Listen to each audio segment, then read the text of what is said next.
বিস্তার শতবার সুবর্ণ কোটি পুণ্যদান তথাপি না হয় কৃষ্ণের নামেরই সমান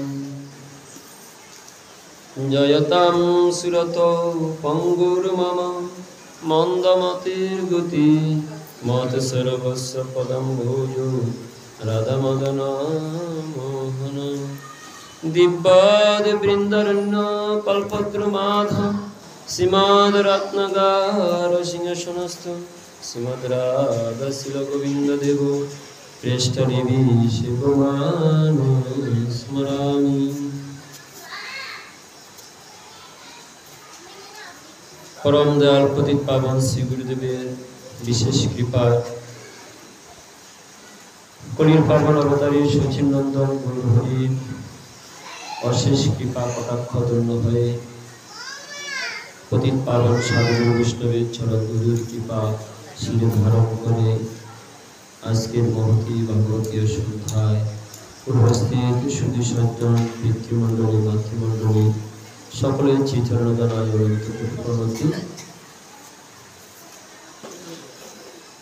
वंदे श्रीराधिभूते अहं तं चैतन्यात् प्रसादातः यवनासुमनयान्ते कृष्णनाम प्रजल्पता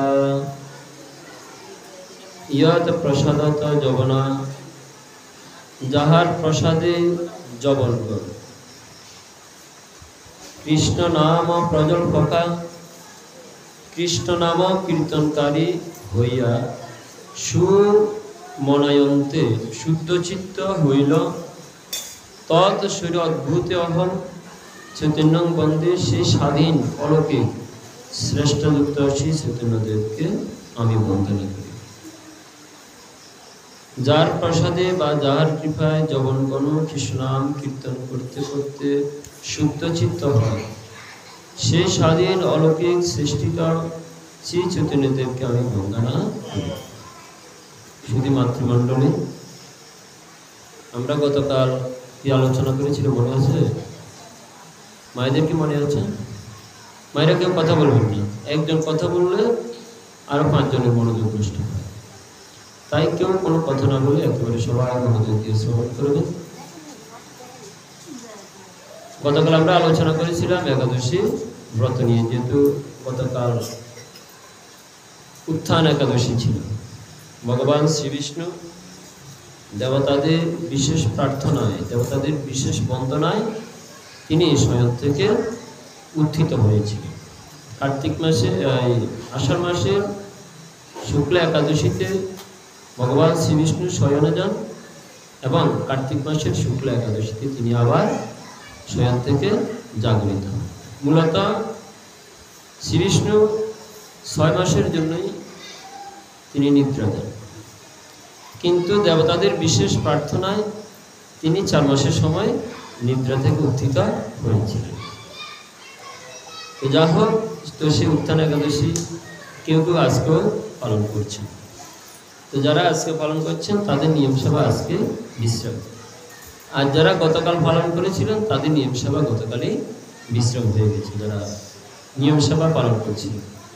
আর এমনিতেই যারা দামোদর কার্তিক ব্রত পালন করছেন কার্তিক মাসের 1 তারিখ থেকে, তো তাহাদের দামোদর ব্রতটা বা কার্তিক ব্রতটা শেষ হবে কার্তিক মাসের 30 তারিখে, অর্থাৎ যেদিন কার্তিক মাস শেষ দিন সেদিনই হবে তাহাদের কার্তিক ব্রতের শেষ দিন। তো যা হোক, তো এই দামোদর মাস এবং তথা শ্রী কার্তিক মাস ভগবানের অতীব প্রিয়তম একটি মাস। ভগবানের প্রিয়তম মাস এটি ছিল না। ভগবান বলছেন মাসের মধ্যে আমি অগ্রহায়ণ মাস, গীতায় মার্গশীর্ষে মাস, এটার জন্য এটাকে বলা হয় মার্গশীর্ষ মাস, সকল মাসের মধ্যে শীর্ষ মাস অগ্রহায়ণ মাস। তো তাহলে কার্তিক মাসটাই ভগবানের এত প্রিয়তম মাস হলো কি করে? পূর্বত কার্তিক মাস ভগবানের প্রিয়তম মাস ছিল না। তো মূলত ভগবান যখন যুগে যুগে আবির্ভূত হন, আবির্ভূত হয়ে তিনি ভক্তগণের বিশেষ কৃপা করতে গিয়ে কিছু কিছু দিন ক্ষণ সময় অত্যন্ত পবিত্র হয়ে যায়। যেমন ভগবান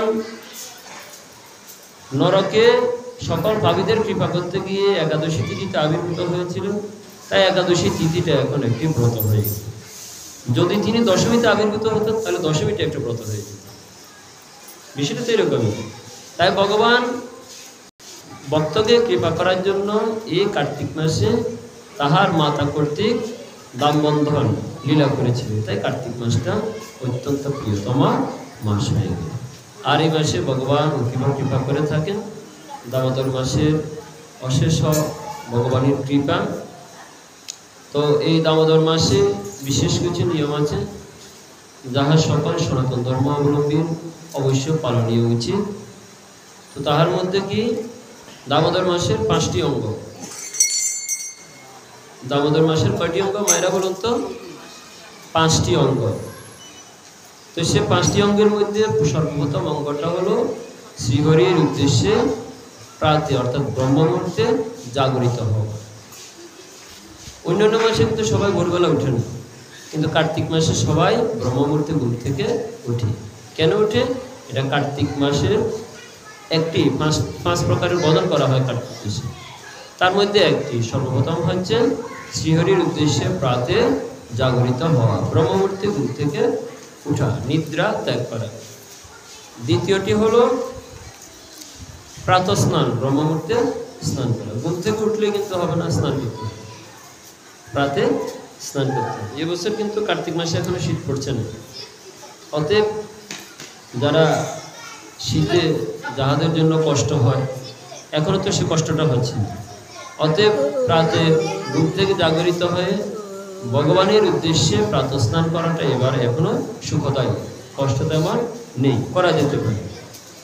তৃতীয়টি হলো তুলসী সেবা, তুলসীকে জলদান করা, পুষ্প দিয়ে তুলসীকে সেবা করা, তুলসীকে পদক্ষেপ করা। যেমন আমরা প্রতিদিন করি তেমন এটা প্রতিদিনই আমরা করি, তেমনি তুলসীর সেবাটা হচ্ছে দামোদর মাসে একটা বিশেষ ভগবানের কৃপা। তারপর চতুর্থটি হচ্ছে ভগবানকে দীপদান করা, ভগবানকে দীপদান করা। এখন আমি এই যে মাতাজি এসে ভগবানকে দীপদান করলাম, দামোদর মাসে ভগবানকে দীপদান করার দুটি সময়, একটি হচ্ছে প্রাতে সূর্যোদয়ের পূর্বে, আর দ্বিতীয়টি হচ্ছে সন্ধ্যায় সূর্যাস্তের পর। কিন্তু যখন সূর্য উদয় হয়ে যাবে, সূর্য উদয়কালীন ভগবানকে প্রদীপদান করা, এটা কিন্তু দামোদর মাসে কৃপা। তাই দামোদর মাসে ভগবানকে প্রদীপদান করতে হবে কখন? সূর্যোদয়ের পূর্বে এবং সূর্যাস্তের পরে। মায়েরাকে বুঝতে পেরেছেন? যখন সূর্য উদিত হবে তখন তো আলো থাকবেই, তখন তার প্রদীপদান করে ভগবানের মন্দিরকে আলোকিত করা যাবে না। প্রদীপদানের উদ্দেশ্য হচ্ছে ভগবানের মন্দিরটাকে আলোকিত করা। তো অন্ধকার থাকতে ভগবানের মন্দিরে প্রদীপদান করে ভগবানের মন্দিরটাকে আলোকিত করতে হবে। আর সর্বশেষ যেটি, সেটি হচ্ছে একেবারে কস্টলি, মানে ব্যয়বহুল, একটু খরচ পড়বে। তার মানে এর আগে যে 4টি বলেছি, ব্রহ্মমুহূর্তে জাগরিত হওয়া, ভগবান শ্রীহরির উদ্দেশ্যে প্রাতঃ স্নান করা, তুলসী সেবা করা, দীপদান করা, এই 4টি কর্ম করতে তেমন কোনো অর্থের প্রয়োজন হয় না, শুধুমাত্র একটু ইচ্ছা শক্তি যথেষ্ট। আর সর্বশেষ যেটি, সেটি হচ্ছে ভগবানের সেবার জন্য আয়োজন করা, অর্থাৎ ভগবানের সেবার আয়োজন করা, উৎসব উদযাপন করা। যখন কার্তিক ব্রত, যে কোনো একটি ব্রত শেষ হলে তখন মানুষ কী করে? ভক্ত সেবার আয়োজন করে কিনা? যেমন দেখুন কেউ হয়তো তীর্থে গেল, নিয়ম হচ্ছে তীর্থে যাওয়ার আগে ভক্ত সেবা করানো, তীর্থ থেকে আসার পর আরও আবার ভগবানের সেবার আয়োজন করে, এটা নিয়ম, যেটা শাস্ত্র বর্ণনা করা আছে, যার যার সামর্থ্য অনুযায়ী যেতে করে। তো ঠিক তেমনি যেহেতু এটি একটি ব্রত, এই ব্রত সম্পাদনের পরেও শ্রীহরির উদ্দেশ্যে এই ব্রতটাকে উদযাপন করে। ব্রত উদযাপন কখন করতে হয়? যখন ব্রতের কাজটা সম্পন্ন হবে, ব্রতের সময়টা শেষ হয়। যেমন আপনাদের এই মন্দিরে কার্তিক মাস ব্যাপী ভগবানের নাম সেবন হচ্ছে, তারপর কার্তিক মাস শেষ, তারপর সুন্দর একটি উৎসব উদযাপন হবে, তাই না? এটা হচ্ছে নিয়ম।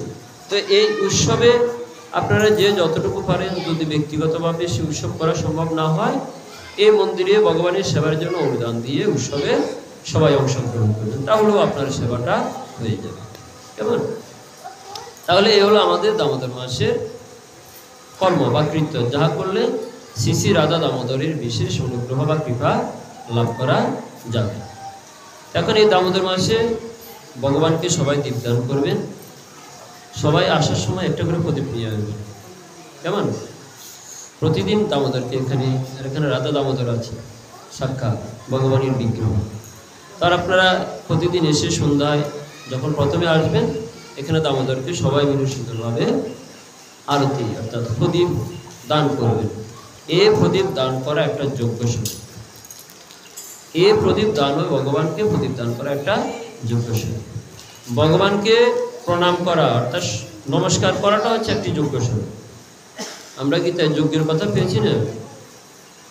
অনেক প্রকার যোগ্য, তার মধ্যে এই ভগবানকে প্রণাম করা, এই প্রণাম করাটা একটি যোগ্য। যদি ভগবানকে সাষ্টাঙ্গে প্রণাম করা যায়, সর্বস্ব নিবেদন করা যায়, তাহলে বলছে তাকে আর কখনো জন্ম মৃত্যুর চক্রে বন্ধন হতে হবে না, সে সাক্ষাৎ আমার ধাম প্রাপ্ত হবে। ভগবান এ কথাটি বলেছেন, হরিভক্তি বিলাসে বর্ণনা করা আছে। তাহলে ভগবানকে সাষ্টাঙ্গে প্রণাম করা, এটা আবার কিন্তু শুধুমাত্র বাবাজিদের ক্ষেত্রে, মায়েদের ক্ষেত্রে নয়। মায়েরা সাষ্টাঙ্গে প্রণাম করবে না। কেন করবে না? সেটার কারণ আছে। কেননা প্রণাম হলো 3 প্রকার। একটা হচ্ছে করজোড়ে প্রণাম, দ্বিতীয়টি প্রণাম হলো পঞ্চাঙ্গ প্রণাম, আর তৃতীয় প্রণাম হলো অষ্টাঙ্গ প্রণাম। এই অষ্টাঙ্গ প্রণামকে সাষ্টাঙ্গ প্রণামও বলা হয়। সাষ্টাঙ্গ মানে ষষ্ঠী, ষষ্ঠী মানে লাঠি, একদম লাঠির মতো সোজা হয়, ভূমিতে ভুলুণ্ঠিত হয়। 8টি অঙ্গদার প্রণাম: পদ্ভাম, করেব্যাম, জানুব্যাম, উরসা, শিরসা, ত্রিশা, বচসা, মনসা, শৈব প্রণাম অষ্টাঙ্গ ইরিত। পদ্ব্যাম মানে পদ, করেব্যাম মানে 2 হাত, জানুব্যাম মানে জানু উরু, পদ্ব্যাম, করেব্যাম, জানুব্যাম, উরসা, উরসা মানে হচ্ছে বক্ষ, শিরসা, শিরসা মানে মস্তক, দৃশা, দৃশা মানে চক্ষু, যা দিয়ে আমরা বচসা মানে বাক্য, মনসা মানে মন। এই 8টি অঙ্গ দ্বারা ভগবানকে প্রণাম করাকে বলা হয় সাষ্টাঙ্গ প্রণাম বা অষ্টাঙ্গ প্রণাম। মায়েরা কি বুঝতে পেরেছেন? অর্থাৎ পদ, উরু, হস্ত, বক্ষ, তারপর চক্ষু, বাক্য, মন, এই 8টি অঙ্গ দ্বারা ভগবানকে প্রণামকে বলা হয় অষ্টাঙ্গ প্রণাম। এই অষ্টাঙ্গ প্রণাম হচ্ছে প্রণামের মধ্যে সর্বোৎকৃষ্ট প্রণাম। এই অষ্টাঙ্গ প্রণামের দ্বারা ভগবানের শ্রীহরির চরণে সর্বস্ব নিবেদন করা যায়। দেখুন, এই অষ্টাঙ্গ প্রণামটা কিন্তু শুধুমাত্র বাবাজিদের জন্য, মায়েদের জন্য। কেন? অর্থাৎ প্রশ্ন হতে পারে, কেন মায়েরা অষ্টাঙ্গ প্রণাম করতে পারে? শাস্ত্রীয় নিয়ম আছে, অষ্টাঙ্গ প্রণাম করার সময়। অষ্টাঙ্গ প্রণামটা কেন শ্রেষ্ঠ?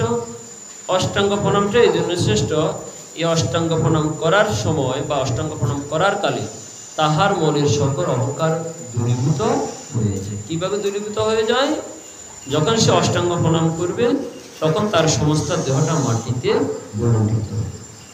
আর যখন মাটিতে বুলুণ্ঠিত হবে তখন মাটির সকল ধুলা, এটা সাধু গুরু বৈষ্ণবগণের ধুলা তার অঙ্গে মার্জন হবে, তার অঙ্গে লেখা হবে।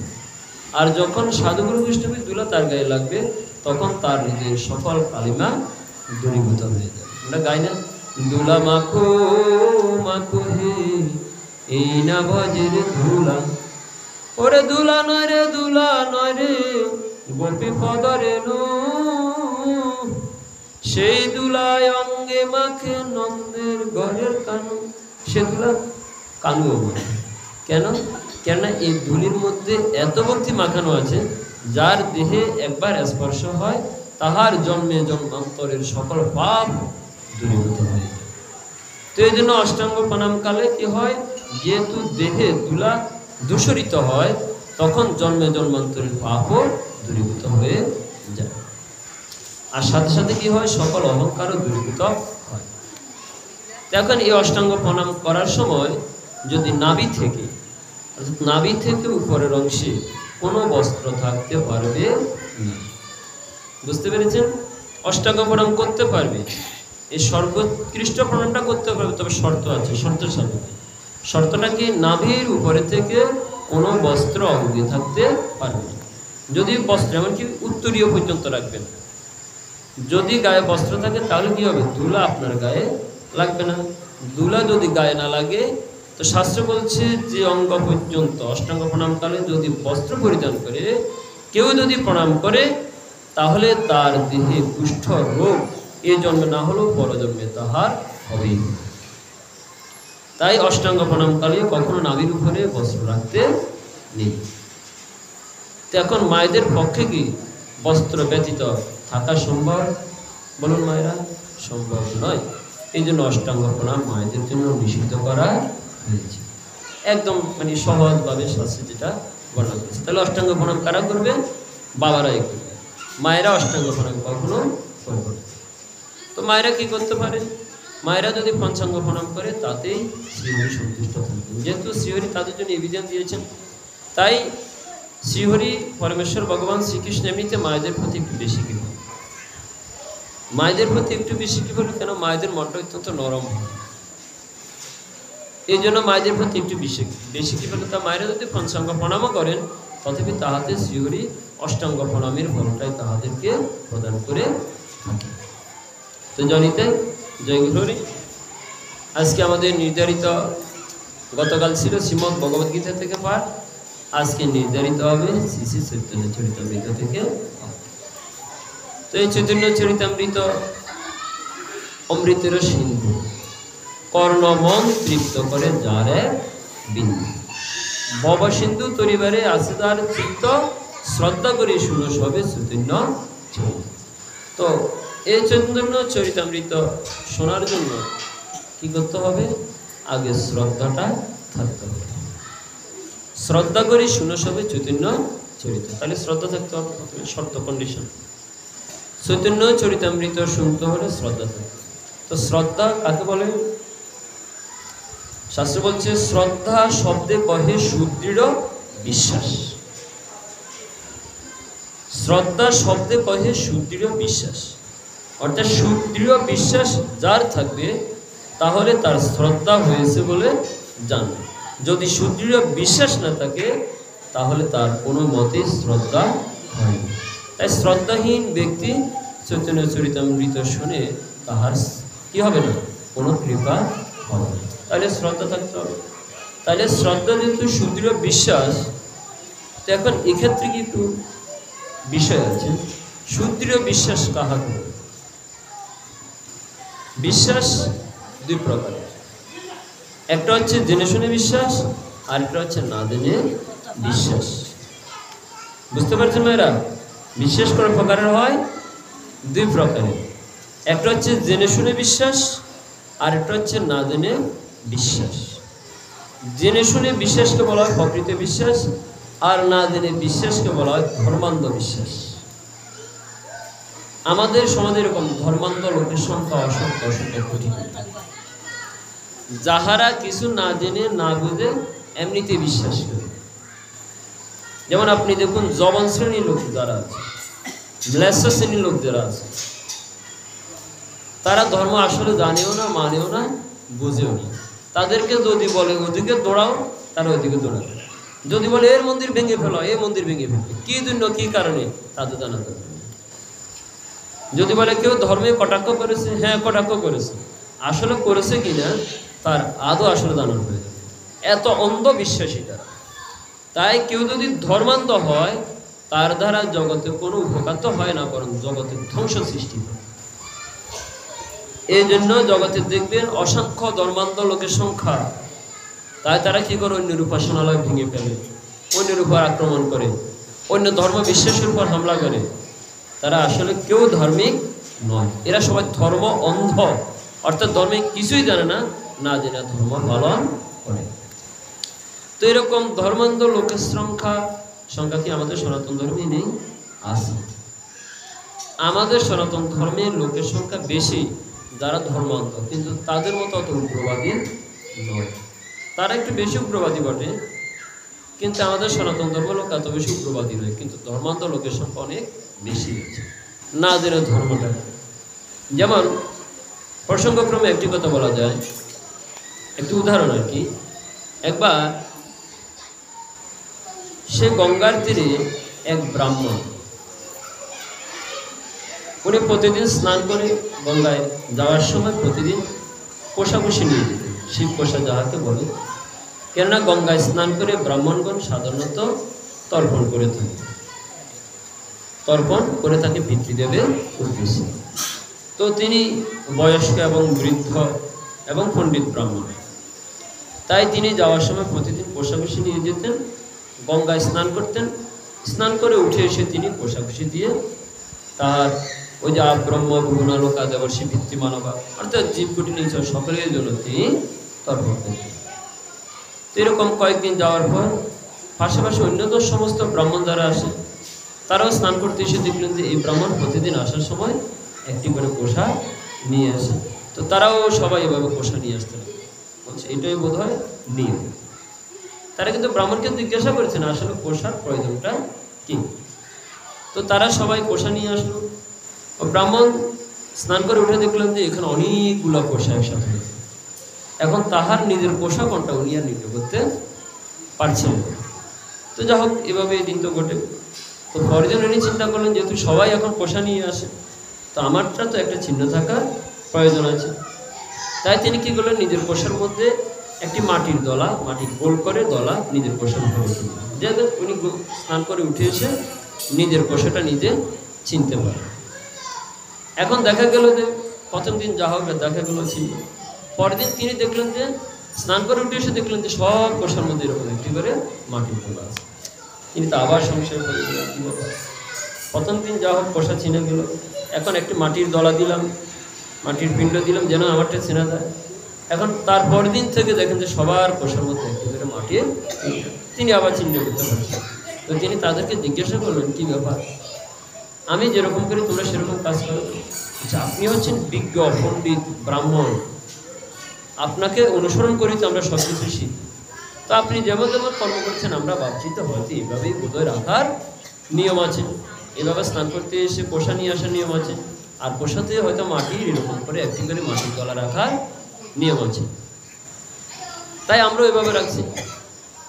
আচ্ছা এখন বলুন তো, যে ব্রাহ্মণ কোষা নিয়ে আসছেন মাটির দলাটি রাখলেন, মাটির দলা রাখার কি কোনো নিয়ম আছে? আছে কি? নেই। তিনি রাখছেন কেন? নিজেরটাকে নিজে চিহ্নিত করার জন্য। কিন্তু যাহারা তাহাকে অনুসরণ করিতেছে তাদের এই অনুসরণ করাটা, এটা কি অন্ধভাবে অনুসরণ করা নাকি জেনে শুনে অনুসরণ করা? অন্ধভাবে তো অনুসরণ। তারা জিজ্ঞাসা করা উচিত ছিল যে আসলে আপনি কোষা কেন নিয়ে আসেন, আর কোষা দিয়ে কি মন্ত্রী বা জপ করেন, আর কোষার মধ্যে মাটির দলাই বা কেন? যদি জিজ্ঞাসা করতো তাহলে কি আজকে এই সমস্যাটা হতো? তা আমরা সনাতন ধর্ম অবলম্বী আমরাও ঠিক এরকম অধিকাংশ মানুষ আছি, আমাদের পিতৃবংশানুক্রমে বা কারো একটা কোনো কিছু দেখে আমরা সেভাবেই করা শুরু করি। আসলে আদৌ তার প্রয়োজন আছে কি না, এটা আসলে ধর্ম কি অধর্ম নাকি সেটা নিজের ব্যক্তিগত প্রয়োজনে করছে, এটা কিন্তু আমরা আর কেউ হয়তো অনেকে জিজ্ঞাসাও করি। এরকম অনেক কিছু আছে। দেখবেন বাঁশ গাছ কাটলে জল বের হয়, গণেশের দুধ খায়, গোপালের মুখের সামনে দুধ লাগবে, গোপাল দুধ পান করে, তুলসী দেবী নৃত্য করে, এরকম অসংখ্য অসংখ্য একজনে দেখা একদিন। এরকম অনেক কাহিনী আছে আমাদের সনাতন। অর্থাৎ আমরা এত বিবেকহীন, এত আবেগ বর্জিত ধার্মিক হয়ে গেছি, ধর্মটাকে আসলে আমরা আদৌ জানার চেষ্টা করছি। এ হলো আমাদের সমস্যা। তাছাড়া আরও বিষয় আছে, যেমন এক এক মন্দিরে এক একটা নিয়ম, এক এক মন্দিরে এক একটা নিয়ম থাকবে, কিন্তু কিছু নিয়ম আছে অপ্রয়োজনীয়, কিছু নিয়ম আছে প্রয়োজনীয়। তো দেখা গেল এক এক মন্দিরে যে সমস্ত নিয়মগুলো তৈরি করা হয়, যারা প্রতিষ্ঠাতা বা পূর্বানুক্রমে ওনারা যেরকমভাবে বদলটা করেছেন তাহার একটা নিয়মলিপি ওনারা করে, তো পরবর্তী জেনারেশন এসে সে নিয়মটাই কিন্তু অনুসরণ করে যায়। এরকম হয় না? যেমন শ্রীমন মহাপ্রভু যখন আবির্ভূত হলেন তার উপরেও মানুষ ধর্ম করত। কি ধর্ম করত? সকলে মঙ্গল সঙ্গীত গীত গাইত, মনুষ্য মঙ্গল গাইত। এরকম প্রাচীন তৎকালীন সময়ে কিছু কিছু লেখকের পাঁচাল বা পুঁথি মানুষ এগুলো পাঠ করত। কিন্তু শ্রীমন মহাপ্রভু যখন আবির্ভূত হলেন তখন তিনি শিক্ষা দিলেন যে না, কলিযুগের ধর্ম হলো নাম সংকীর্তন। তোমরা সবাই নাম কীর্তন করো, এতেই তোমাদের সকলের মঙ্গল হয়ে যাবে। তাই মহাপ্রভু শিক্ষা দিলেন কি, মহাপ্রভু এসে বললেন না তোমরা পাঁচালি পাঠ করো, অর্থাৎ পিতৃপুরুষের যে নিয়ম তিনি বললেন না যে পাঁচালি তোমাদেরকে পাঠ করতে হবে, তোমরা পিতৃবংশানুক্রমে যা করেছ তাহাই যথার্থ, এটা কিন্তু মহাপ্রভু বলেননি। তিনি এসে বলছেন না, কলিযুগের ধর্ম হলো নাম সংকীর্তন, তোমরা সবাই সংকীর্তন যজ্ঞে কৃষ্ণের আরাধনা করো। সংকীর্তন যজ্ঞ করে কৃষ্ণ আরাধন, সেই তো সুমেধা পায় শ্রীকৃষ্ণ ছাড়া। সংকীর্তন যজ্ঞ যদি কেউ কৃষ্ণ আরাধনা করে তাহলে সে সুমেধা সম্পন্ন ব্যক্তি অনাদির আদি গোবিন্দকে লাভ করতে পারে, প্রেম লাভ করতে পারে। তাহলে এখন যারা মনসা মঙ্গল গাইতো, যারা মঙ্গল ছন্দের গীত গাইতো, তারা এখন সেটা ছেড়ে দিয়ে কি করেছে, মহাপ্রভুর পদতল করে তারা সবাই হরিনাম করেছে। তাহলে মহাপ্রভু শিখিয়ে দিয়ে আবার আসুন দ্বাপর যুগে ভগবান শ্রীকৃষ্ণ এবং বলরাম সহিত নন্দরাধাকে এসে জিজ্ঞাসা করছে, বাবা তোমরা যে এত বিশাল পূজার আয়োজন করছো, এটা কিসের পূজা? বাবা বলছে আমরা ইন্দ্র পূজা করি। ইন্দ্র যাগের কথা, আমরা ইন্দ্র পূজা করি। বলে ইন্দ্র পূজা কেন করো? বলো না ইন্দ্র দেবতা বৃষ্টির দেবতা, তিনি বৃষ্টি দেন। ফলে আমাদের এখানে ঘাস উৎপন্ন হয়, গাভীগুলো সে ঘাস খেয়ে জীবন ধারণ করে, সে গাভীর দুধ বিক্রয় করে আমরা কি করি, জীবন পরিচালনা করি, আমাদের জীবন উপায় একমাত্র গাভীর দুগ্ধ। অতএব এই জন্য আমরা ইন্দ্র পূজা করি, গাভীর দুগ্ধ বিক্রি করে তারা জীবন ধারণ করে। কেননা তারা তো আহিরানি জাতি ছিল, যাযাবর জাতি ছিল। সে নন্দ আদি গোপগণ এরা সকলে ছিল যাযাবর জাতি। যাযাবর জাতি মানে কি, যাদের নিজস্ব কোনো স্থায়ী ঠিকানা নেই। আজকে এখানে তো কালকে ওখানে, এভাবে তারা দিনেতে পাবে। যেখানে গরুগণের ঘাস পাওয়া যাবে, মানে গাভীদের ঘাস পাওয়া যাবে, সেখানে তারা গরু চড়ানোর জন্য যেতে। তো এভাবে তাহারা তাদের গাভীগুলো চড়াতে চড়াতে একসময় তারা বৃন্দাবনে গোকুলে এসে উপস্থিত হল। দেখলেন যে এখানে গিরিরাজ গোবর্ধন আছে, যথেষ্ট পর্যাপ্ত ঘাস উৎপন্ন হয়, তাই তাহারা এখানে গাভীগণকে চড়াতেন, গাভীগণের ঘাস খাওয়াতেন। আর এখানে কখনো ঘাস শেষ হতো না, প্রচুর ঘাস উৎপন্ন হতো, তাই তাহারা এখানে স্থায়ীভাবেই বসবাস শুরু করে দিতেন। সেখান থেকেই তারা এখানেই থাকিয়ে দিতেন। কিন্তু তারা ছিলেন প্রথমত যাযাবর জাতি, এখন তাদের স্থায়ী নিবাস হলো সেই বৃন্দাবনে। এখন যখন সেই বৃন্দাবনে নন্দ আদি ভগবান সকলে মিলে ইন্দ্র পূজা করছেন, কৃষ্ণ এসে বলছেন না, এই ইন্দ্র তো যে বৃষ্টি দিয়ে, এটা তো তার দায়িত্ব এবং কর্তব্য, তাকে বৃষ্টি দিতেই হবে, এটা তার দায়িত্বের মধ্যে পড়ে। যদি তাহার পূজা করা হয় তাতেও সে দিতে হবে, পূজা না করলেও তার দায়িত্ব, এটা তাকে বৃষ্টি দিতেই হবে। অতএব তোমরা একটা কাজ করো, গাভীগণকে যেহেতু এই গিরিরাজ গোবর্ধন ঘাস দিচ্ছে, তাহলে তো সাক্ষাৎ গিরিরাজ গোবর্ধনের পূজাই তোমাদের করা হয়েছে। আচ্ছা ইন্দ্র যে তোমাদেরকে দল দিচ্ছে, এটার কি কোনো প্রমাণ আছে? তোমরা কি ইন্দ্রকে দেখেছ? বলছে না, কখনো দেখিনি। আচ্ছা এতদিন যে ইন্দ্র পূজা করেছ, ইন্দ্র কি সাক্ষাৎ কখনো এসে তোমাদেরকে দর্শন দিয়েছে?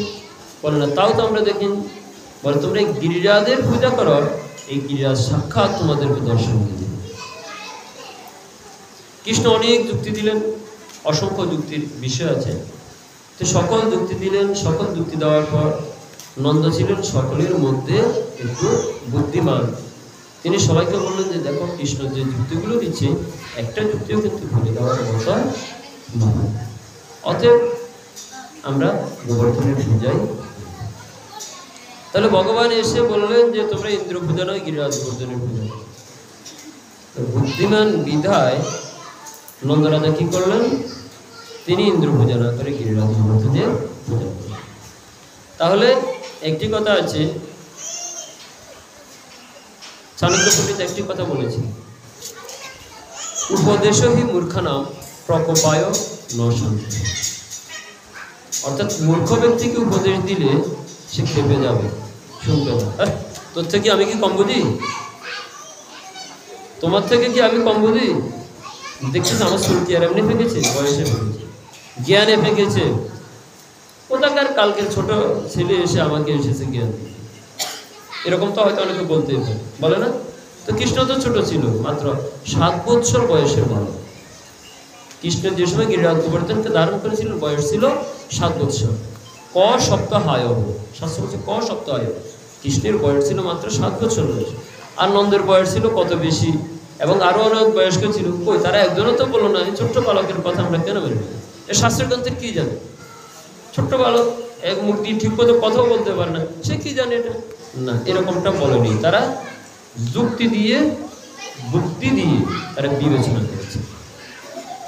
তাই আমাদেরকে বুঝতে হবে যুক্তি বড় নাকি অজ্ঞতাটা বড়, নাকি পৈতৃক বংশানুক্রমে যেটা করে এসেছি অন্ধের মতো সেটা করা, সেটাই ধর্ম, নাকি দাদু? আমি যাহা করব তাহা শাস্ত্রে আছে কিনা, যুক্তিসম্মত কিনা। যদি না হয় তাহলে আমার এটা করার দরকারটা কি? এটা তো হচ্ছে একেবারে ভেড়ার দলের মতো। একটি ভেড়াকে সামনে আপনি 5টা ভেড়াকে সামনে দেন, তার পিছনে কয়েকগুলো ভেড়া ছেড়ে দেন, হাজার হাজার ভেড়া ছেড়ে দেন। সামনের ভেড়া যেদিকে যাচ্ছে পরের ভেড়াও ঠিক সেভাবে অনুসরণ করছে। পরের ভেড়াগুলো একবারও চিন্তা করছে না যে আমরা কোন দিকে যাচ্ছি।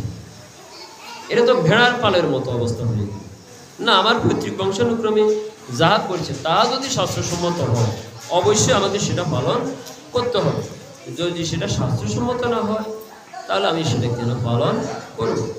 আর আমার বাপদাদাদের সব জানতেন তাও তেমন নয়, আবার তারা যে একেবারেই জানতেন না তাও কিন্তু নয়।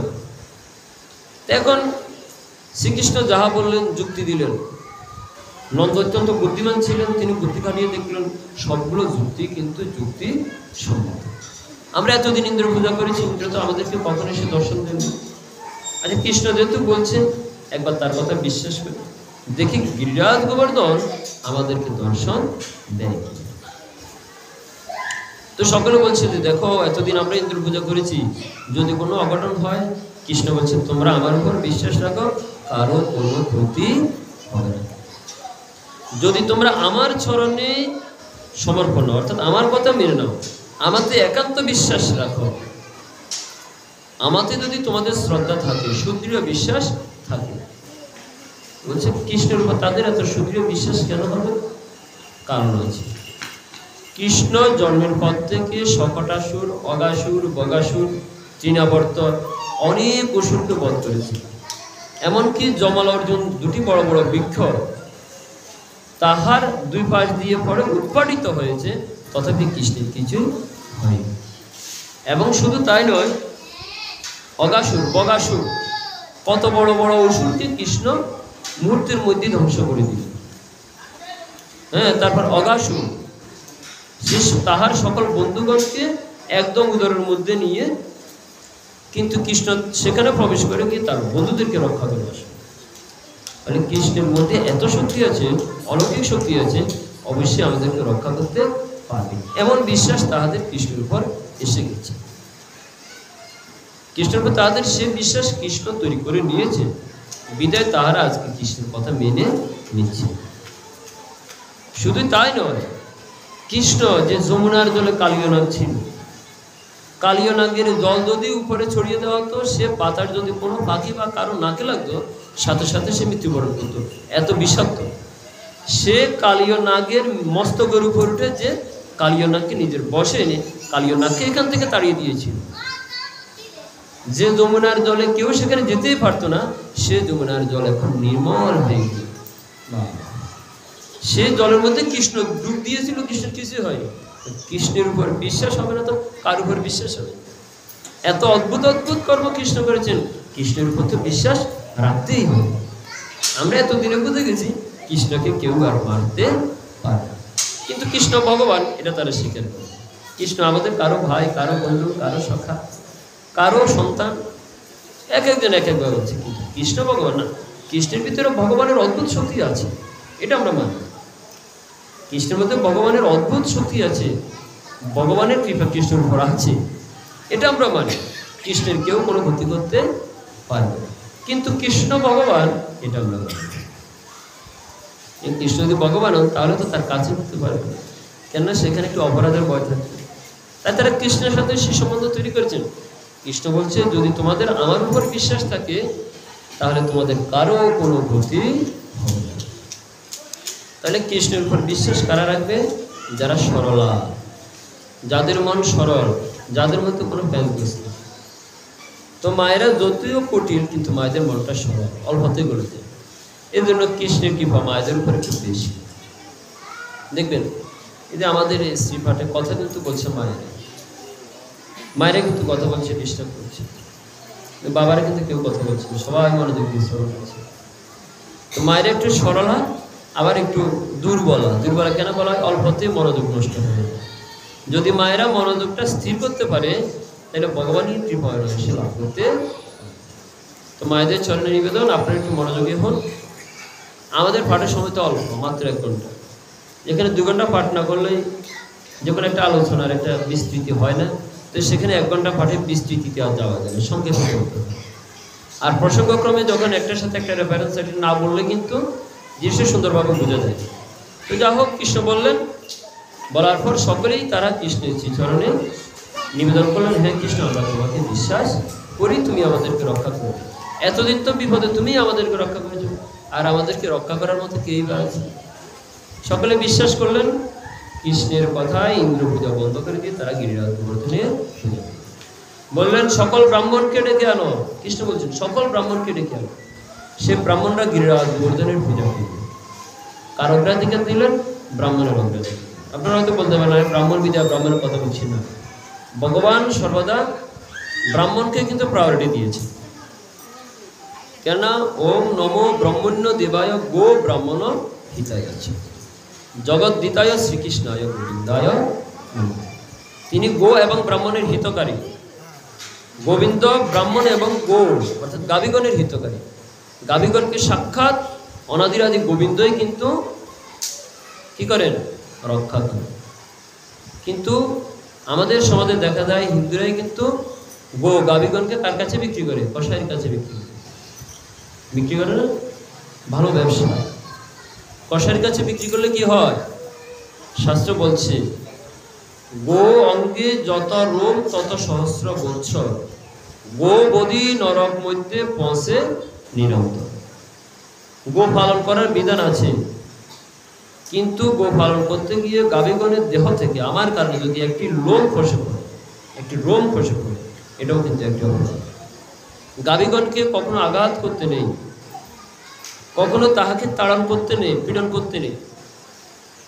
গাবিকে, গোমাতাকে কখনো কষ্ট দিতে নেই।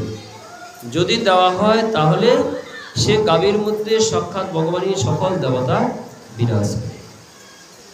গো ব্যতীত ভগবানের সেবাই হবে না, জানেন? গো ব্যতীত ভগবানের সেবাই হবে। তাই গাবি এমন এক বস্তু, গাবি এমন এক প্রাণী, গাবি এমন এক সেব্য বস্তু, যাহা ব্যতীত ভগবানের কিছু শুদ্ধি হয় না। পঞ্চগব্য ছাড়া কোনো কিছু শুদ্ধি হয়? একটা মন্দির প্রতিষ্ঠা করুন, পঞ্চগব্য ব্যতীত মন্দির কখনো শুদ্ধ হবে। বিগ্রহ প্রতিষ্ঠা করুন, পঞ্চগব্য দিয়ে প্রথমে বিগ্রহকে স্নান করাতে হবে। অর্থাৎ গোছনা, গোবর, দধি, দুগ্ধ, ঘৃত, পঞ্চগব্য দিয়ে প্রথমে বিগ্রহকে স্নান করানো হয়। তারপর গিয়ে পঞ্চামৃত বা অন্যান্য বস্তু দিয়ে বিগ্রহকে স্নান করিয়ে তারপর প্রাণ প্রতিষ্ঠা, চক্ষুদান ইত্যাদি কর্ম করা হয়। 16 বছরে পূজা করা হয়। তাহলে যে গোবর এবং গোছনা গাবি ব্যতীত পাওয়া যায় না, ভগবানই কখনো শুদ্ধ হন না। ভগবান বলছেন, আমার বিগ্রহ যদি প্রতিষ্ঠা করতে হয় তাহলে গোবর ব্যতীত কখনো সেটা শুদ্ধ হবে না, গোছনা ব্যতীত কখনো শুদ্ধ হবে না, পঞ্চগব্য লাগবে। তাই যে গাবিগণ, যে গোগণ ভগবানের অত্যন্ত প্রিয়, যে গাবিগণকে ভগবান রক্ষা করেন, সে গাবিগণকে আমাদেরকে রক্ষা করতে হবে। সে গাবিগণের রক্ষার দায়িত্ব আমাদের, সে গাবিগণের পালনের দায়িত্ব আমাদের, সে গাবিগণের সেবা করার দায়িত্ব আমাদের। কেননা সে গাবিগণকে যদি আমরা সেবা করি তাহলে সাক্ষাৎ ভগবানের সেবা, সাক্ষাৎ ভগবানের সেবা। তো দেখবেন আপনারা চট্টগ্রামে পুণ্ডরিক ধামে, সেখানে গো সেবা, গো মাতার সেবা হয়। সেখানে প্রতিদিন গোমাতাকে আরতি দেওয়া হয় এবং গোমাতার সেবার জন্য গোসাবার একটা নির্দিষ্ট মন্দির আছে।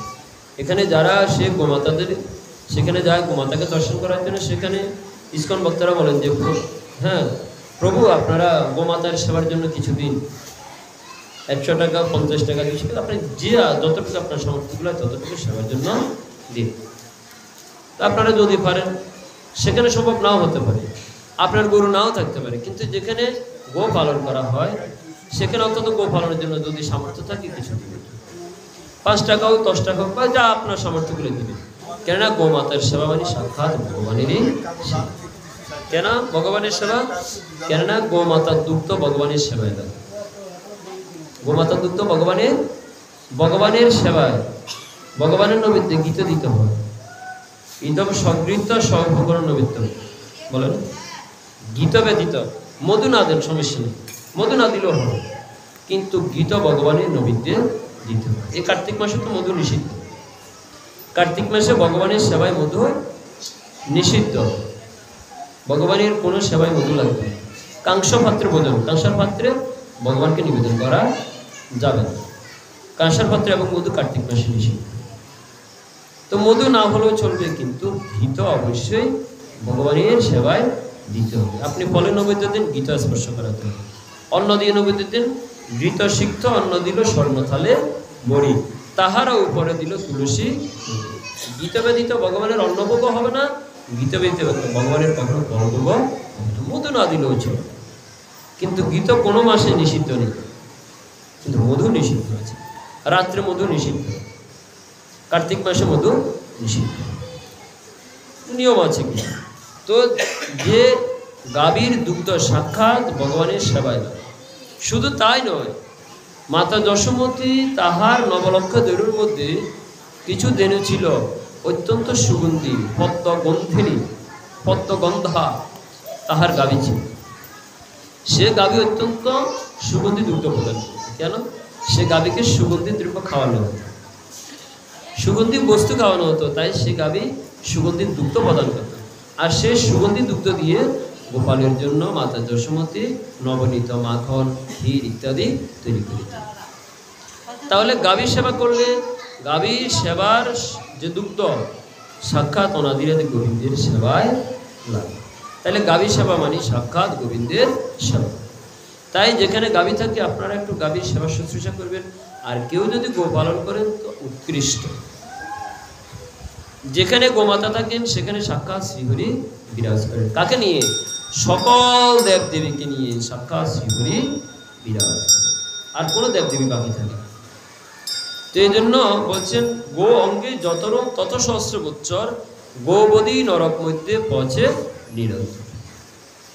আপনি অর্থের জন্য কোন এক যে গো বধ করে, যে গাভীকে জবাই করে, এমন ব্যক্তির কাছে আপনি গাভীকে বিক্রি করলেন, তাহলে সে গাভীটা কিনছে কি জন্য?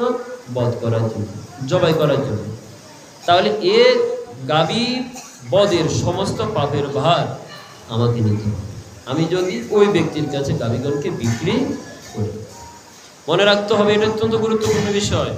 সনাতন ধর্মে গোবধ নিষিদ্ধ, গো মাংস ভক্ষণ নিষিদ্ধ। কেন?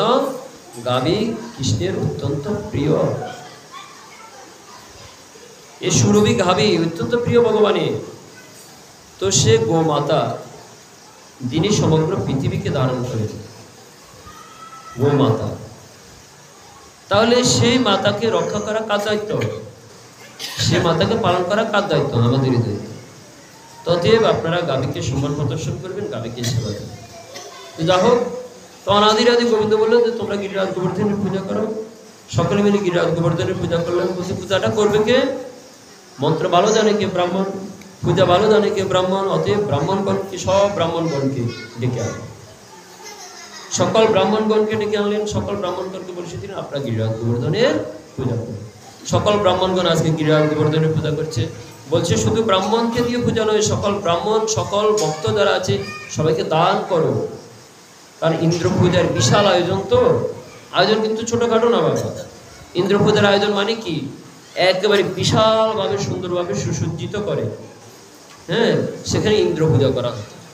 তো বলছে তোমরা ইন্দ্র পূজা যাহা আয়োজন করছো সেখান থেকে সমস্ত দ্রব্য ব্রাহ্মণগণকে দান করো, ভক্তগণকে দান করো। যারা ভগবানের ভক্ত দান করো, যাদের বস্ত্র নাই তাদেরকেও দান করো, সবাইকে দান করো। তোমাদের যা আছে, যা যা সামর্থ্য আছে তা দান করো।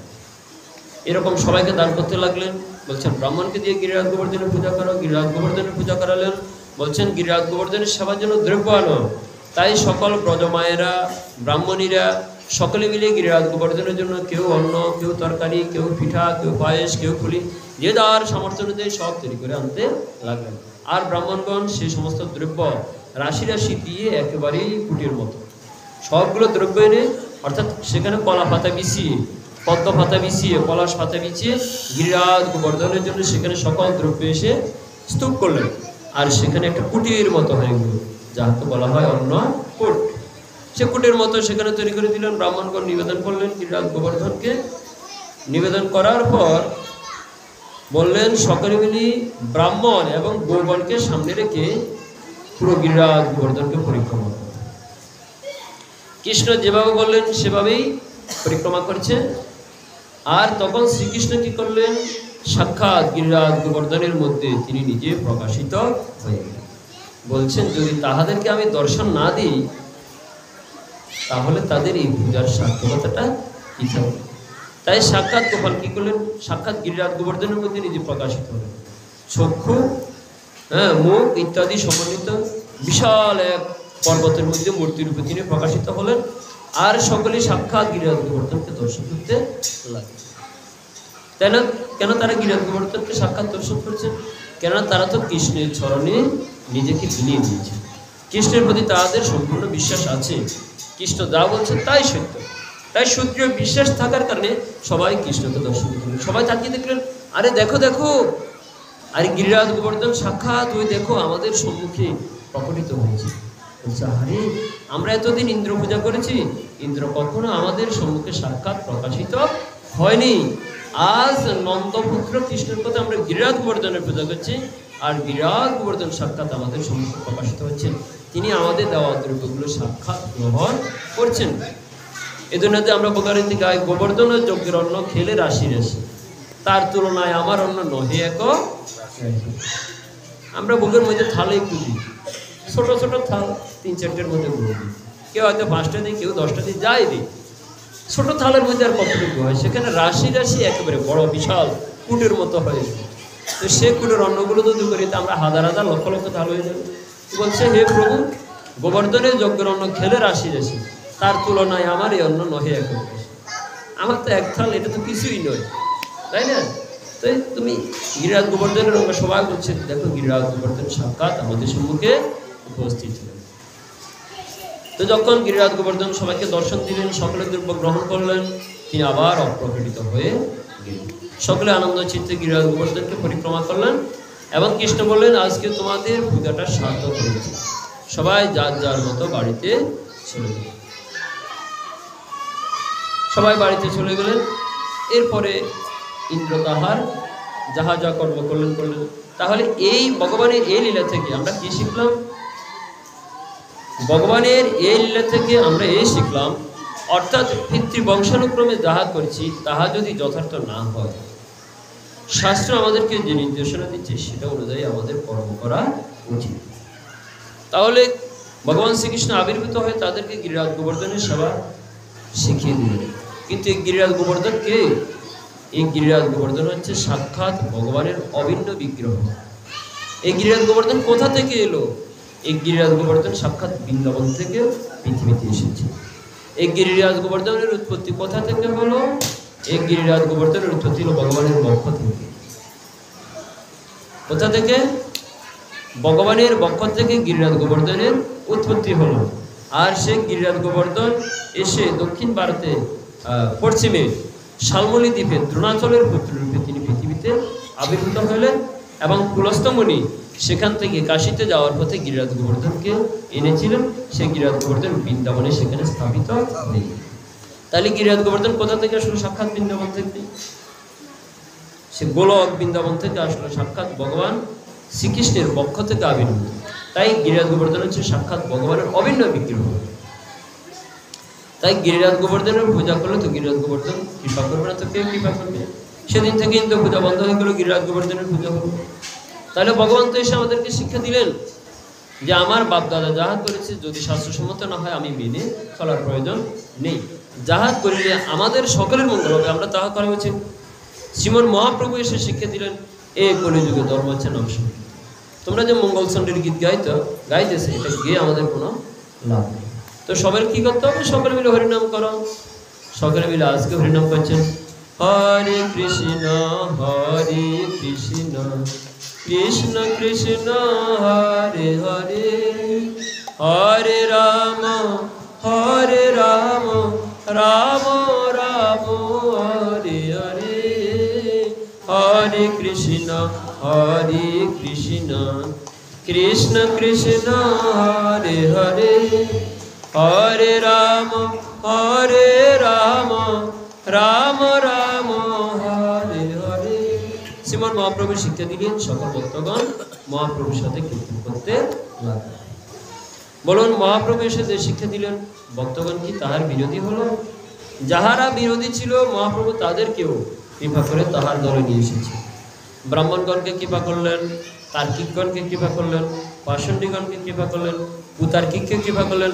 অবশেষে সে প্রকাশানন্দ সরস্বতী, যারা সন্ন্যাসী ছিল, যারা শুধু বেদ অধ্যয়ন করতো, কৃষ্ণ নাম করতো না, মহাপ্রভু সন্ন্যাস নিয়েও তাদেরকে কৃষ্ণ নামের অন্তর্ভুক্ত করিলেন। তো জগতে আর কেউ বাকি নেই, আর বাকি রইল কেউ? শুধুমাত্র জগন্নাথ। আর আজকের এই লীলায় শাস্ত্রী কি বলছে? বন্দে শ্রীরদ্ভূতে অহম তম চৈতন্যং ইয়ৎ প্রসাদত যবনং সুমনয়ন্তে কৃষ্ণ নাম প্রজল্পকা। ভগবান বললেন, আমি তো সনাতন ধর্ম অবলম্বী সবাইকে কৃপা করি, বৌদ্ধকেও কৃপা করেছি। একবার এক বুদ্ধের শিষ্য আর কি মহাপ্রভুকে ডেকে এনেছেন। মহাপ্রভুকে ডেকে এনে অবক্ষ সে মহাপ্রভুর সম্মুখে দিল সেবন করার। এক বুদ্ধের শিষ্য মহাপ্রভুকে পরীক্ষা করছে। তখন সেখানে হঠাৎ এক বাজ পাখি এসে, এটা বড় থালা তো, পিতলের থালা, সে থালাটাকে নিয়ে একদম উপর থেকে যে ব্যক্তি মহাপ্রভুর সম্মুখে এই অবক্ষটা দিয়েছিল তার মাথার উপর এত দূরে ফেলেছিল, সে সেখানে অজ্ঞান হয়ে পড়ে গিয়েছিল। যখন মহাপ্রভুর কৃপা তার জ্ঞান আসলো, সে বুঝলো মহাপ্রভুর চরণে তাহার অপরাধ হয়েছে। সে সাক্ষাৎ মহাপ্রভুর চরণে পতিতে বলছে, প্রভু আমি অন্যায় করেছি, আমি বুঝতে পারিনি যে সাক্ষাৎ আপনি নারায়ণ। বুদ্ধকেও কৃপা করলেন, আর বাকি রইল কে? জগৎ। আর এ শ্লোকে কি বলছে? যার প্রসাদে বা কৃপায় জবনগণ কৃষ্ণ নাম করতে করতে শুদ্ধ চিত্ত হয়। মহাপ্রভু কাকে বাকি রাখলেন? কাউকে বাকি রাখলেন। জবনকেও তিনি কৃপা করেছিলেন। সে পাঠান জবনকে মহাপ্রভু কৃপা করেছিলেন। একটি লীলা আছে, মহাপ্রভু তিনি যখন কীর্তন করতে করতে যাচ্ছেন, ভাবে চৈতন্য হয়ে মহাপ্রভু অজ্ঞান হয়ে পড়ে গেলেন। ওই যে কিবা মন্ত্র দিবা গোসাই কিবা তার জবিতে জবিতে মন্ত্র করিল পাবে, নাম করতে করতে একেবারে ভ্রমিত হয়ে পড়ে গেল। আর এদিকে কয়েকজন ম্লেচ্ছর, তারা দেখলেন, আরে এত সুন্দর রূপ যৌবন, তাহাকে দেখে তাহাদের একেবারে করুণা সৃষ্টি হলো, মায়া বসে গেল, তারা তার সেবন করছে। আর এদিকে মহাপ্রভুর যে 4-5 জন ভক্ত মহাপ্রভু সেবা করতেন, তারা এসে দেখলেন যে এরা নিশ্চয়ই এই সন্ন্যাসী, তো এই সন্ন্যাসীর কাছে নিশ্চয়ই অনেক ধন মণিমাণিক্য ছিল, এরা নিশ্চয়ই এই ব্যক্তিটাকে মেরে এর কাছ থেকে সম্পদ নিয়ে পালিয়ে গেছে। তখনকার যারা ছিল সকলেই সে ম্লেচ্ছদেরকে ধরে বেঁধে রেখেছে, তাদেরকে বধ করবে, কেন তোমরা এই সন্ন্যাসীর উপর আক্রমণ করেছে। আসলে মূলত তারা মহাপ্রভুর পরিচয় দেখে দেখে তাদের করুণা হতো, তারা মহাপ্রভুর সেবা করছে। কিন্তু যখনই না তাদেরকে আঘাত করতে যাবে, তখনই সাক্ষাৎ মহাপ্রভু প্রকৃত হয়ে বলছেন, না তাহাদেরকে মেরে না, তারা আমার সেবায় যুক্ত ছিল। যখন তারা দেখলো যে এতক্ষণ এত কিছু করেছে, তিনি জেগে উঠলেন না, তাহার চৈতন্য হলো না। যখনই না আমাদেরকে আঘাত করবে, তখনই মহাপ্রভু জেগে উঠলেন। তাহার কৃপায় আজকে আমাদের প্রাণটা বিচ্ছিন্ন। তখন সে জবনরা পর্যন্ত মহাপ্রভুর চরণে পড়ে কৃষ্ণ নাম করতে লাগলো। তাহলে মহাপ্রভু জবনকে তো কৃপা করলেন, কিন্তু এত দুর্ভাগ্য, আমরা সনাতন ধর্ম অবলম্বী, আমরা ভগবানের নামটা ঠিকভাবে জপ করি না।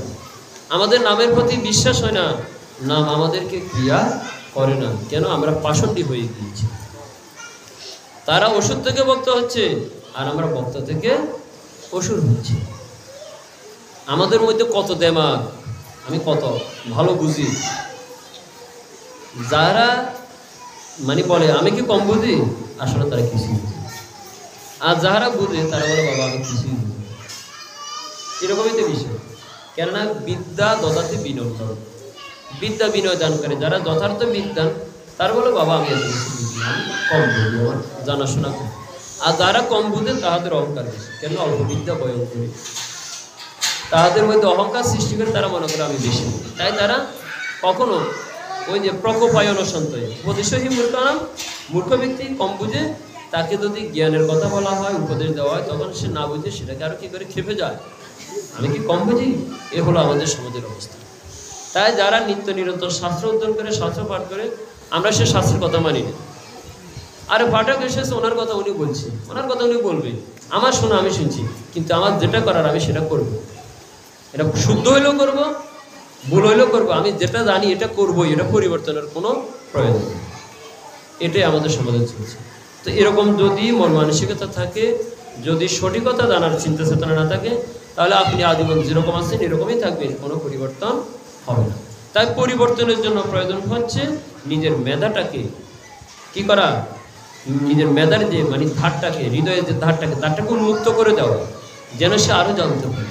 যত জানবে তত তার হৃদয়ের পরিবর্তন হবে, তত তার মধ্যে শুদ্ধতার পরিমাণও বর্ধিত হবে। কিন্তু আমাদের সমস্যা হলো আমরা সেটা জানার চেষ্টা করি না, জানার পরটাকে আমরা বন্ধ করে রাখি। এই জন্য আমার জানা হয় না, অল্পের মধ্যে আমি সীমাবদ্ধ থাকি। আমি হয়ে যায় কুয়োর ব্যাঙের মতো, আমার জ্ঞানটা ওই কুয়োটাকে আমি বড় সমুদ্র মনে করি, এর বাড়িতে বিশাল বড় সমুদ্র আছে সেটা আমি আর যাই। তাই শুধু বক্তবৃন্দ, আপনারা সকলে নিজের হৃদয়ের ধারটাকে খুলে দেবেন, শাস্ত্রগ্রন্থ অধ্যয়ন করুন। কেমন নিজেরা শাস্ত্রগ্রন্থ অধ্যয়ন করুন, দেখবেন আপনি অনেক জানবেন। এখানে প্রত্যেক সপ্তাহে গীতা পাঠ হয়, গীতার ক্লাস হয়। এখন কি হয়, আমি তো আগে যতটুকু পেরেছি সময় দিয়েছি, এখন বাবাজি সময় পাই না, আপনারা ক্ষমা করবেন, সময় কুলায় না। তো এখনো তো হয় না, তো আপনারা আপনাদের সন্তানকে গীতা পাঠে পাঠাবেন, পাঠান তো সবাই, সবাই ছেলে মেয়েকে গীতা পাঠে পাঠান, সবাইকে পাঠাবেন। এবং শুধু পাঠালে হবে না, আপনিও আসবেন, আপনার যদি সময় থাকে আপনিও আসবেন, অংশগ্রহণ করবেন। এখানে যিনি গীতার ক্লাস করান তাকে বিভিন্ন প্রশ্ন করবেন, আপনার কাছ থেকে প্রশ্ন শুনে তিনি আপনাকে উত্তর দেবেন। যদি না জানেন তাহার ভিতরে কিউরিসিটি বাড়বে, উৎসাহ বাড়বে, এই প্রশ্নটা করেছি, এই প্রশ্নটার উত্তর আমাকে জানতে হবে। তাহলে যিনি ক্লাস করান তাহারও জানার কিউরিসিটি বাড়বে, তিনি আরও বেশি শিখবেন, বেশি জানাবেন। আর আপনার সন্তান যদি গীতাটাকে প্রকৃতপক্ষে জানে, ভালোভাবে জানে, আপনার সন্তান কখনো নিজ ধর্মটাকে ত্যাগ করবে না। কেননা গীতা এমন এক মূল্যবান বস্তু, এতে এমন জ্ঞান প্রদান করা আছে, কৃষ্ণের চরণে তার প্রগাঢ় ভক্তি সৃষ্টি হবেই, সে কখনো নিজ ধর্মটাকে বিচ্যুত হবে না। তো জানিতেই গীতা পাঠে আপনাদের সকল সন্তানকে পাঠাবেন, আপনারাও আসবেন, আর মন্দিরে আসবেন যার যার সামর্থ্য অনুযায়ী। ভগবানকে নিয়ম আছে, ভগবানকে দর্শন করলে খালি হাতে দর্শন করতে নেই, ভগবান দর্শনে কখনো খালি হাতে করতে নেই। রাজাকে দর্শন করলে কখনো খালি হাতে করতে নেই, গুরু দর্শন কখনো খালি হাতে করতে নেই, কিছু না কিছু দক্ষিণে দিতে। ঠিক তেমনি ভাগবত পাঠ শ্রবণ করলেও কিছু দক্ষিণে দিতে, এটা নিয়ম আছে। তাহলে ভগবান দর্শনে দক্ষিণে দিতে হবে, গুরুদেব দর্শনে দক্ষিণে দিতে হবে, রাজার দর্শনে দক্ষিণে দিতে হবে। তারপর ভাগবত শ্রবণ করলে কিছু দক্ষিণা দিতে, আপনার সামর্থ্য অনুযায়ী আপনি যা দিবেন। না হলে কি হয়, সে শ্রবণে সে দর্শনে কোনো ফলদায়ক হয় না, এটা শাস্ত্রের বিধান। তো আপনারা যার যতটুকু সামর্থ্য অনুযায়ী ধর্ম পালন করবেন, তবে অন্ধবিশ্বাসভাবে নয়, অন্ধভাবে নয়, আপনি জেনে শুনে ধর্মটাকে পালন করবেন। এটা আপনাদের চরণে আমার বিশেষ নিবেদন। আমরা সনাতন ধর্মাবলম্বীরা এখন ধর্ম পালন করি না, যে এই জন্য আমাদের ছেলেমেয়েরা আজকে অধর্ম পথে চলে যাচ্ছে। যদি জানতাম তাহলে আমার ছেলে মেয়েদেরকে আমি প্রকৃত তত্ত্বটা তুলে ধরতে পারতাম। আর প্রকৃত তত্ত্বটা যদি সে জানতো তাহলে সে কখনো নিজের ধর্মটাকে ত্যাগ করতো না। এটা অন্যতম কারণ। আপনি ঘরে পূজা দেন, পুজোর অর্থ আপনার ছেলে মেয়ে বোঝে না, তাই সে অন্য ধর্মের মানুষের কাছে যায়, তারা তাদের ধর্মটাকে অনেক হাইলাইট করে, আমাদের ধর্ম শ্রেষ্ঠ, আমাদের ধর্ম শ্রেষ্ঠ, আমাদের ধর্ম সেরা, তাদের ধর্মটাকে তারা হাইলাইট করে। কিন্তু আমার নিজের ধর্ম সম্পর্কে সে কিছুই যেন শুধু দেখে, একটু উলুধ্বনি দেয়, কি কীর্তন করে কিছু বুঝে না, কীর্তনের পদগুলোর অর্থ বুঝে না, কোনো তত্ত্ব সে জানে না, তখন সে কী করবে? এই যে ছোটো ছোটো বাচ্চাগুলো, তারা তো কিছুই জানে না। জানে কি, তারা আমি একটু জুড়ি বাজাইছি, বাবাদের কীর্তন করছে, কীর্তনের পদ অনেকটা বুঝতে যাচ্ছে না, গাইছে আর আমরা বাজাইছি, বাস শেষ, কীর্তন হলো, প্রসাদ দিল, গৌর হরি শেষ। কিন্তু কীর্তনের পদগুলো যদি সে বুঝতো, তারপরে এই যে ভাগবত পাঠে সে যদি বসতো, তাদেরকে নিয়ে আমরা ক্লাস করতাম, গীতার ক্লাসে আসতো, সেখানে তারা বুঝতো। আমি মনে করি ইসকনরা একেবারে হাতে ধরে শিখে, একদম গড়িমসি করে হাতে ধরে ইসকনরা শিখে। কিন্তু আর তদ্ব্যতীত আমরা যারা আছি কেউ আমরা হাত ধরে শিখাই না, আমরা শুধু এসে বড় বড় লেকচার দিই, কামের কাম কিছুই না। আর যে কথাগুলো বলছে এগুলো তো আপনারা বুঝতেছেন, ছোটো বালকগুলো বুঝবে, তাদের মাথায় এটা ঢুকবে না। তাই তাদের জন্য হচ্ছে গীতা ক্লাস, যেখানে তাদেরকে অল্প অল্প করে ছোট ছোট করে বুঝিয়ে দেওয়া, তাই না? তো জানি তাই গৌর হরি বল। সবাই গাভীগণে রক্ষার জন্য চেষ্টা করবেন, গীতা পাঠে আপনাদের সন্তানকে পাঠাবেন, একাদশী ব্রত পালন করবেন, আর বেশি বেশি করে হরে কৃষ্ণ মহামন্ত্র নাম করবেন, কীর্তন করবেন, জপ করবেন। ঠিক আছে? তো সকলে কৃষ্ণভক্তি লাভ হোক এই শুভকামনায় আজকে শ্রীপাঠ বিশ্রাম রাখবো। আমি একটু শ্রীমদ্ ভাগবতম থেকে দুটি লাভ সাধন করি, দাদু আপনারা যত্ন করবেন।